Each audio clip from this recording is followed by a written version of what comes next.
years ago, I posted an animatic to the song Shiny from Moana, with Lusamine's plot from the original Sun and Moon Pokemon games. I thought that an ornamental, self-obsessed villain song was perfect for Lusamine, and I made her do funny little dances as she actively traumatized her children. 3 years ago, I went and redid a majority of the thumbnails on my publicly available videos, based on advice I had been given by some YouTube friends. The shiny animatic thumbnail went from looking like this, with completely average performance, to looking like this, and from then on, being in my top 3 best performing videos every single month, 3 years running to this day. On one hand, that's incredible. It is so cool that so many people are still so interested in this video. I was super proud of how it turned out, but now I look back on that video and all I can think is, I could do better. Howdy, hey, I'm Ray. Typically around here, I focus on digital art, but sketchbooks are where my art journey began well over a decade ago. I used to fill these things out like nobody's business. I tore through sketchbooks like wood chippers go through trees. I was deforestation. But once my YouTube career took off, I wasn't really able to find time for them anymore. I slowly filled out 2 sketchbooks about 5 years ago, but there was like a solid 3 years where I didn't touch them at all. Not even a year ago, I thought maybe it was time to try again. And since then, I filled out 3 sketchbooks and started 2 more. And it's been wonderful. It can be a super unforgiving medium because you aren't spoiled with ways to fix things like in digital art. No undoing, no flipping the canvas, no color correction, no zooming in, no transform, no liquefy, no layers. Once that ink hits the paper, you gotta live with it. What I've come to find is that when I draw digitally, it's so easy for me to correct my drawings that I feel obligated to. Everything feels like it needs to look as good as I can manage, and that can be stressful. But traditionally, I've just accepted that most of my drawings aren't gonna look perfect. Turns out a lot of them actually look pretty bad. Especially because I don't like using pencils. I like drawing with inks, so it's even more unforgiving. And when something looks bad, it looks bad. And that's actually so freeing. My sketchbooks are my ugly art, and I love that about them. Because adjusting the way I approach and think about art to accommodate sketchbooking has changed me for the better.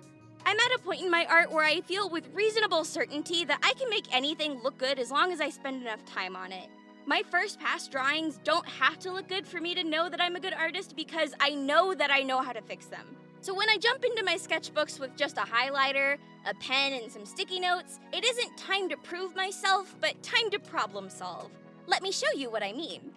When I first decided I wanted to remake the Lusamine animatic, I did some initial practice sketches of her in a couple of my sketchbooks and on my iPad. I didn't dislike them as drawings, but they didn't really look like Lusamine to me. Partially because just like when I made the original animatic, I didn't really know how to draw her hair. But the biggest culprit here is actually her face. I feel like these expressions don't have the same air about them that official Lusamine had. Like mine looks more deliberately seductive as compared to original Lusamine being naturally a bad bitch. I knew I needed to experiment with her at least a little more before I did anything else, and I decided to dedicate the start of a new sketchbook to just that. This sketchbook was gifted to me by Ohuhu along with their full set of 320 dual-tipped alcohol markers. Thank you so much, guys. I've only briefly experimented with alcohol markers in the past, so these are still pretty new for me. Several pages in the sketchbook will feature me experimenting with those for fun, but the majority of these pages were done in various highlighters and fine liners that Ohuhu also sent me. I fucking love fine liners. I use the crap out of these. And just how many pages of this sketchbook did I fill? Well, I'd like to start off with a quick apology. I thought using an iPhone to film this would be sufficient, and I was wrong. Not only does the film not look as good as I'd like, but oh my god, my hands are quaking. If anyone's got some setup recommendations for traditional art videos, please hit me up. But I did my best. The first page is my first ever test with the Ohuhus. It's one of my characters. This sketchbook is made specifically to suit alcohol markers, so the paper's really thick and smooth. It's easy to blend on, and it's a little more resistant to bleed. Like, I used the Ohuhus on a cheapo Artist Loft sketchbook, and the paper basically turned into a window. In the Ohuhu sketchbook, there's less, but she still bleeds. Especially if you do a lot of layers with the markers and really saturate the paper. It's really nice paper, though. I felt very spoiled while drawing on it. If there's enough bleed to bother me, I'll just cover it with a sticky note, like I did on my official starting page. The strategy I used here is one you're gonna see over and over again in the full sketchbook, where I start by redrawing some official art of the characters before I go on to explore them in my own way. And I focus mainly on headshots because the faces are what I think is the most important for me to get right. I'm not too worried about drawing anybody's body. This page was my second time testing the Ohuhus out, and I wanted to experiment with layering. Loved how this light blue layered over the skin tones for the shading. Get very used to this color combo. The next page was covered in bleed through, so I wasn't precious with it. Just some initial thumbnail ideas for how I might want to adjust some of the shots from the opening, and then Lusamine with more of her body showing so I could practice drawing the length of her hair. Chronologically, the next drawing I did was this one, and that was mostly just for fun. Practicing blending with the markers and even threw some Prismacolor pencils into the mix. And next to that is a mistake. Then I dedicated the next few pages to learning to draw Lily. I think I actually mischaracterized her in the original Animatic. Like, she is anxious, but this is a brave little girl. She's got that same defiant look in her eyes that Gladian does. She's not just nervous. On this page, I redrew some shots of Lily from the actual game as I was replaying it. And then I threw Gladian into the mix once I got to his introduction. On the next, I shifted gears and drew some photos of Lily cosplayers. I find doing these quick portrait studies with locked-in values really therapeutic. My freaking German Shepherd stepped on the page and bent it though. Devastating. Then I moved on to practicing Gladian in the tried and true way, redrawing official art before drawing from imagination. I tried to draw some Gladian cosplayers up here, but I didn't like how those turned out, so get sticky noted. They went on the next page instead. The next few pages were dedicated to loosely redrawing shots from the original Animatic. I knew I wanted to make changes to the shots I used before because a lot of the original ones have some pretty amateur mistakes going on. A lot of the horizon lines are rapidly heading for the stratosphere. Lots of shots are really close up when something wider could communicate more. And the values don't do much to guide the eye, even sometimes making it hard to see what's happening at all. I wasn't sure just yet exactly what I wanted to change though, so spending time focused on redrawing old shots, seeing where I naturally adjusted the poses or angles or expressions just with all the extra drawing experience I have, was a confidence booster and helped to hype myself up. Especially these Gladian sketches, I was really happy with the negative space in these poses. This spread is still redrawn shots, I just wanted to play with the Ohuhus more. I attempted to film the process of coloring it, but I didn't realize that this desk wasn't stable enough. So the tripod I had my phone set up on kept shaking, it all kept quaking. Aside from that though, super fun. Look at her funny little dance. Scrub the deck. I also filled one page with redraws of Lusamine from the game once I played up to her introduction. One with official type nulls, because I knew I was desperately going to need help with his big ass head. And like 1.5 with official Guzmas and Celine's. Just from the redraws, I knew that Celine was a character I felt pretty comfortable drawing. But I wanted more practice with Guzma, so more concept art redraws, and a couple pages dedicated to drawing baggy sweatpants from photos on Pinterest before freestyling some more drawings from imagination. Instead of using a black marker, I layered these 3 different colors to get to a black, and I love how that looked. Super, super fun. I did this back on those earlier Gladians too. I had been using largely the same colors for these markers every time though, so I did dedicate a spread to experimenting layering some other colors. I recorded this process, but it was on the same desk, so say hello to Shaky Cam again. I colored these gems from references. The gems I drew weren't these colors. I think they were all black, actually. I just picked the colors myself and tried to recreate the values from my references. And then the rest of the page was spent on practicing simplifying that kind of shiny gem rendering and figuring out how to draw the gem from different angles. A lot of them were either free-handed or drawn based off me spinning around a 3D model of Lusamine online. But eventually, I started drawing boxes and drawing triangles inside of those to help me get the angle right, which worked super well. I regret to report that spending time learning to draw boxes does, in fact, help. After that, more drawings of Lusamine from the game and then in my own style, except these are the ones where she's making the scary faces. In the page after that, I figured I really should bite the bullet and try to map out the main locations the animatic takes place in so I could try to plan the choreography in my head.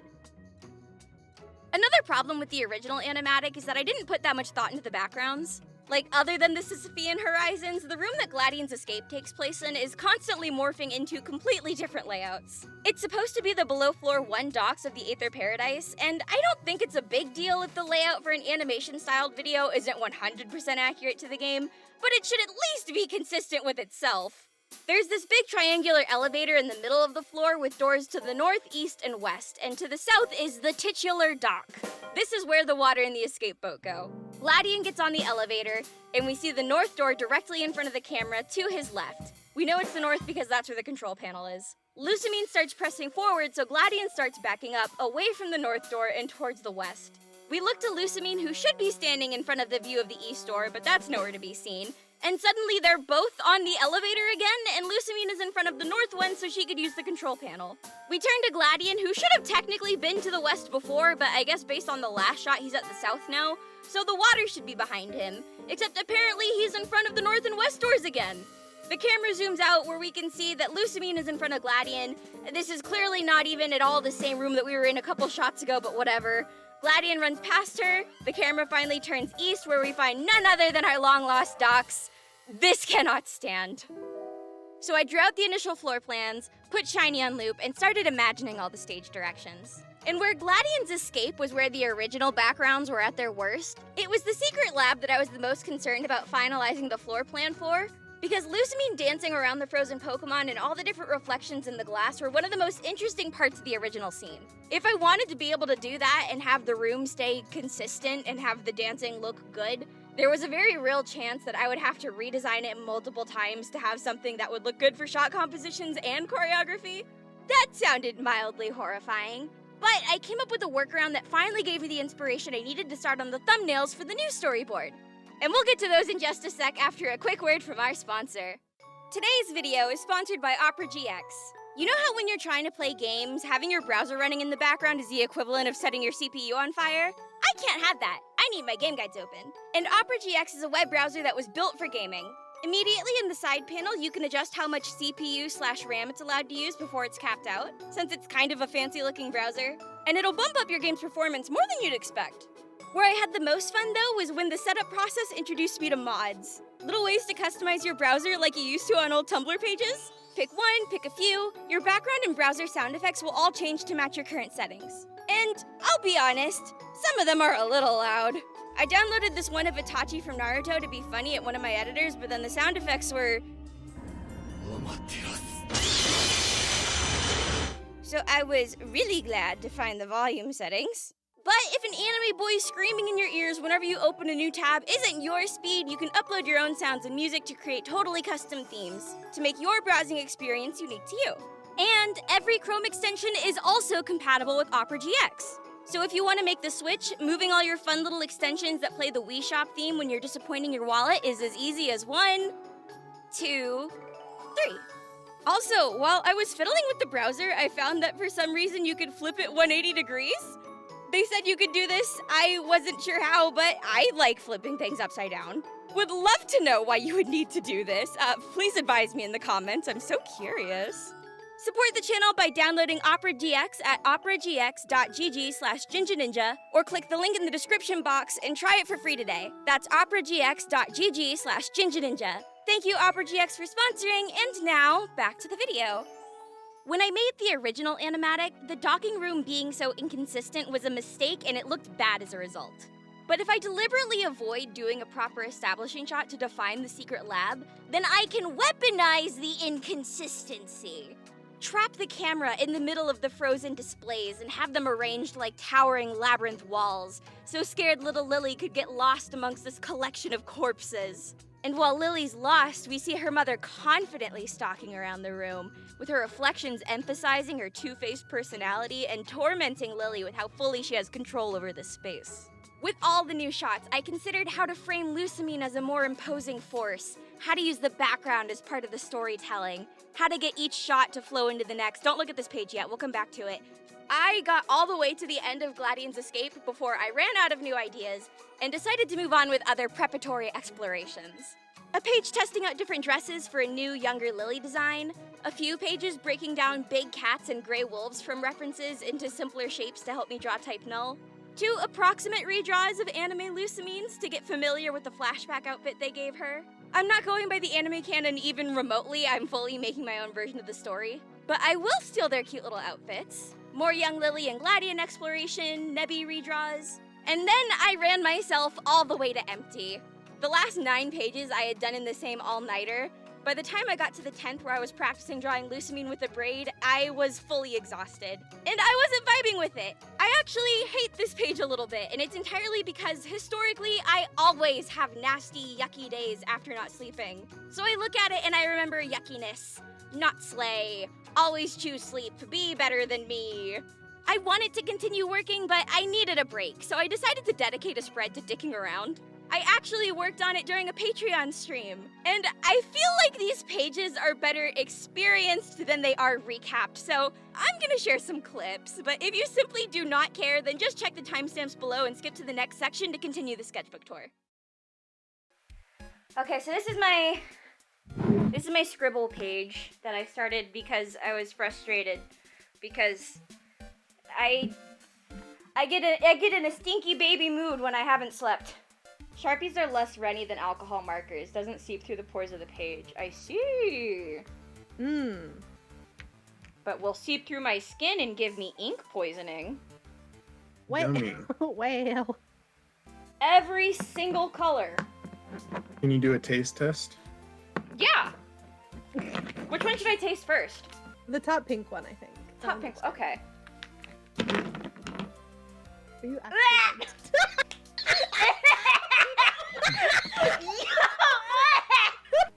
that tastes kind of like a Switch cartridge. I won't lie. Yeah, it has like bittering stuff in it, so you don't eat it. That's crazy. Why would they do that? The kids don't eat it. I'm not a kid. Child. Oh, now I get to just casually mention in this video that in my review of Ohuhu markers, layer's great, super fun to use, tastes bad. Yeah, you do get to note that down now. I do get to mention that now. You get to mention that it tastes exactly like a Switch cartridge. You did only taste one flavor. Oh no. Fine. You don't know. Which color? Go ahead. Different. Which color? What'd you do before? Oh god. I think it was a pink. How's this? That's good. Okay. Oh god. Why am I doing this? Ah! That was worse! Yeah, my tongue's blue now. Actually, Ray, infection AU. You get infected based on the marker color that you taste. You know, my back's okay, but my knees are what's hurting right now. Oh, my knees. My knees. My knees. Why did you sound like Tiki? Oh, my knees, Marinette. We Oh, can't God. transform right now. I have arthritis.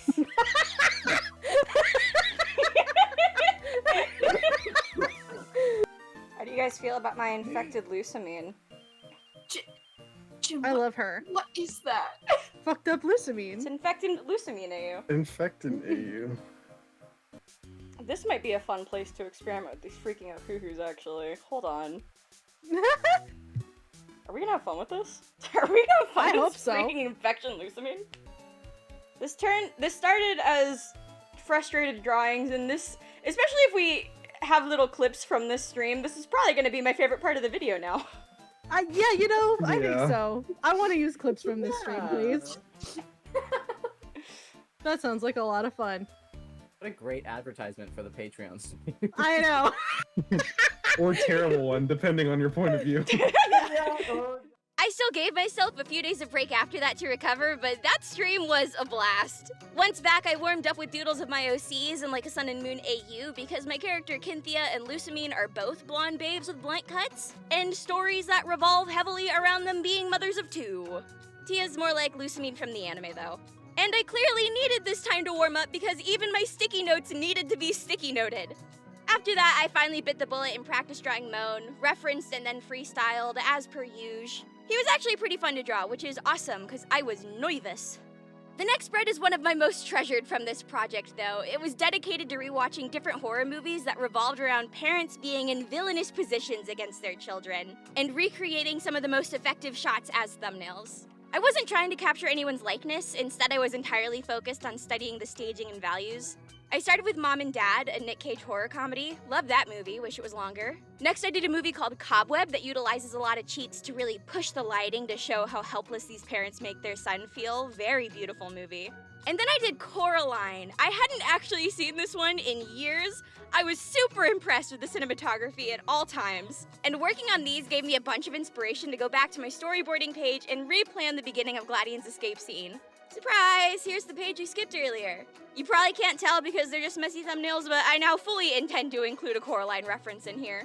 And then I did Beau's Afraid. Save the best for last. This movie is my new obsession right now, and these shots of the shadows cast over the mom's face inspire me so bad. This is what gave me the idea to push the refracted reflections in the first secret lab scene. And this shot was the one study I wanted to do the most when I decided to dedicate this spread to movie studies. I freaking love this movie. Beau's so freaking afraid.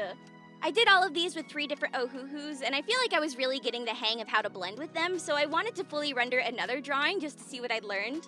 I even practiced the drawing on sticky notes first to make sure I didn't ruin the piece with line art, and instead, I ruined it by getting my colors confused. This one is the order I was supposed to use the colors in. Whatever, it's fine, I'll try again later. Next page, I tried drawing some interactions for the flashback scene, and then immediately took a break to do some figure drawings of kids because I am definitely bullshitting these proportions. I always love doing figure drawing, but I feel like these ones came out particularly awesome, so I'm feeling great. Then I did a few more drawings from references of toddlers in big poofy dresses. The baby was the only body I was worried about being able to draw correctly. I'm very committed to this. This last spread was dedicated to drawing the fairy tale girl from the X and Y games and Molly Hale from Pokemon The Movie 3, because she's the best Pokemon character ever. I wanted just a little more practice with what little girls looked like in the Pokemon universe. Even though these 2 characters are objectively done in very different art styles, it still helped. Plus, I think these are 2 of my favorite pages from the whole sketchbook. I love how these turned out. The very last 2 pages I did were this one of Lily in the 3 ages we would see her at in the animatic, and then my last hurrah at practicing the ohoo-hoo markers. The first one was redrawn with one of the exact same Lily cosplayer references from earlier, and then I redrew the same pose twice more in my own style. The second drawing I did, I still didn't feel like showcased what I could do with alcohol markers now, but the third drawing I'm very happy with. Regardless of how new I am to the medium, I had a ton of fun with these, and ohoo-hoos are much cheaper than all of the alcohol markers I've personally experimented with in the past. The 320 marker set I was gifted would normally run you $240, whereas just a 72 marker set from Copic could run you like $600. So I definitely recommend them to any artist looking to experiment with adding colors to their sketchbook. They did not sponsor this video, but they did give me an affiliate code. So if any of you would like to try any of these products, you can use code GINJA10 for a 10% discount on your order, and I would make a small commission from that successful referral too. So that could be a fun and sexy way to support me and my team if you're looking to try markers anyway. There will be links to their products in the description if you're interested in that. And that is where this pre-production sketchbook ends for now. In the span of a month, I filled about 79 pages of a 156-page sketchbook, so just about half. This was awesome! I love doing it, I love sketchbooking.